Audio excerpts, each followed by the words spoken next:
প্রিয় দর্শকবিন্দু, আজকে আপনাদের জন্য আমি নতুন রেসিপি নিয়ে হাজির হয়েছি।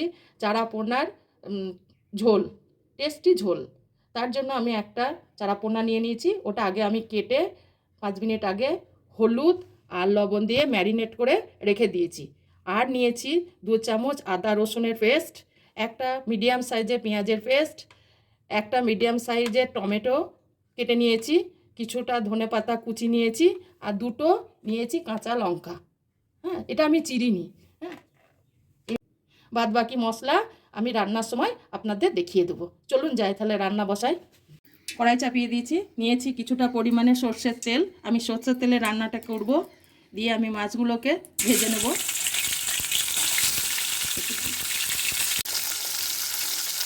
মাছগুলি আমি দিয়ে দিলাম। মাছগুলো আমি একটু লাল লাল করে ভাজবো, যেহেতু মাছটা ছোটো ছিল, নাহলে ভেতরটা নরম থাকবে। হ্যাঁ, মাছ ভাজা আমার হয়ে গেছে। দেখুন, আমার এইভাবে আমি মাছগুলোকে ভেজে নিলাম। এরপরে আমি যে তেলটা আছে এই তেলটাই আমি রান্না করব, আর এর বেশি তেল দেব না। ওর জন্য প্রথমে দিয়ে দিলাম আমি পেঁয়াজের পেস্টটা। গ্যাসটা আমি স্লো করে দিয়েছি, কারণ মশলা পুড়ে যাবে। এবার আমি দিয়ে দিলাম 1 চামচ আদার পেস্ট, 1 চামচ রসুনের পেস্ট। এবার নাড়তে থাকলাম, আঁচটা একটু বাড়ালাম। আমি খুব জোর গ্যাসের জোর দেব না, মিডিয়াম আঁচে রান্না করব। মিডিয়াম আঁচে রান্না করলে রান্নার টেস্ট সুন্দর হয়, খেতে ভালো লাগে। শুকনো মশলা দেবো।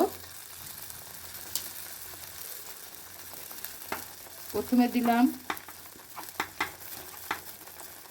হলুদের গুঁড়ো, হাফ চামচ হলুদের গুঁড়ো, হাফ চামচ লঙ্কার গুঁড়ো, হাফ চামচ থেকে একটু বেশি জিরের গুঁড়ো, ধনের গুঁড়ো,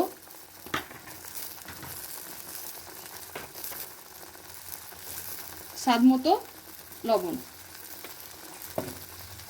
মশলাটা আমি কষিয়ে নেব।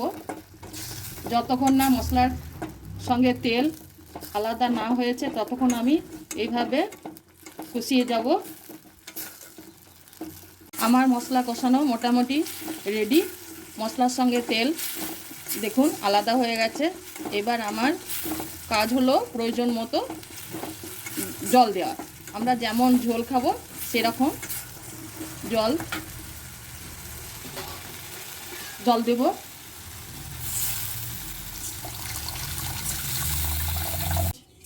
আমি 2 কাপ মতো জল দিলাম। জল দিয়ে একটু নেড়ে চেড়ে নিলাম।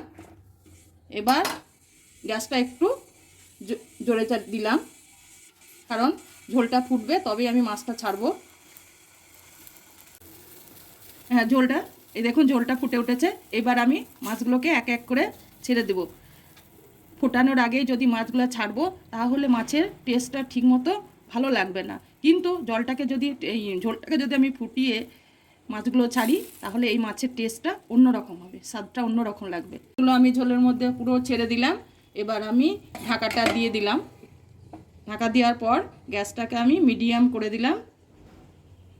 মিডিয়াম করে দেওয়ার পর আমি আবার 5 মিনিট পরে ফিরে আসব। মিনিট পর ফিরে আসলাম। দেখুন ঝোলটা কত সুন্দর লাগছে।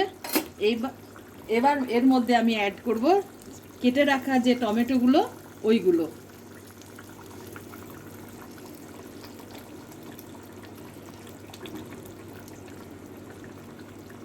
এবার আমি টমেটোগুলো দেওয়ার পর গ্যাসটাকে একদম পুরো স্লো করে দিলাম এবং 1 মিনিটের জন্য ঢাকা দিয়ে রাখলাম। আবার 1 মিনিট পরে আমি আবার ফিরে আসছি। 1 মিনিট পর আমি আবার ফিরে এলাম। আমার মাছের ঝোল রেডি। এবার আর একটু আমার কাজ আছে, যে আমি ধনে পাতাগুলো কুচি রেখেছিলাম ওই কুচিগুলো দিয়ে দেবো, এবং যে গোটা কাঁচা লঙ্কাগুলো ছিল এই দুটো আমি দিয়ে দেবো টেস্টের জন্য, ঝালের জন্য না। সুন্দর একটা টেস্ট বেরায় কাঁচা লঙ্কার।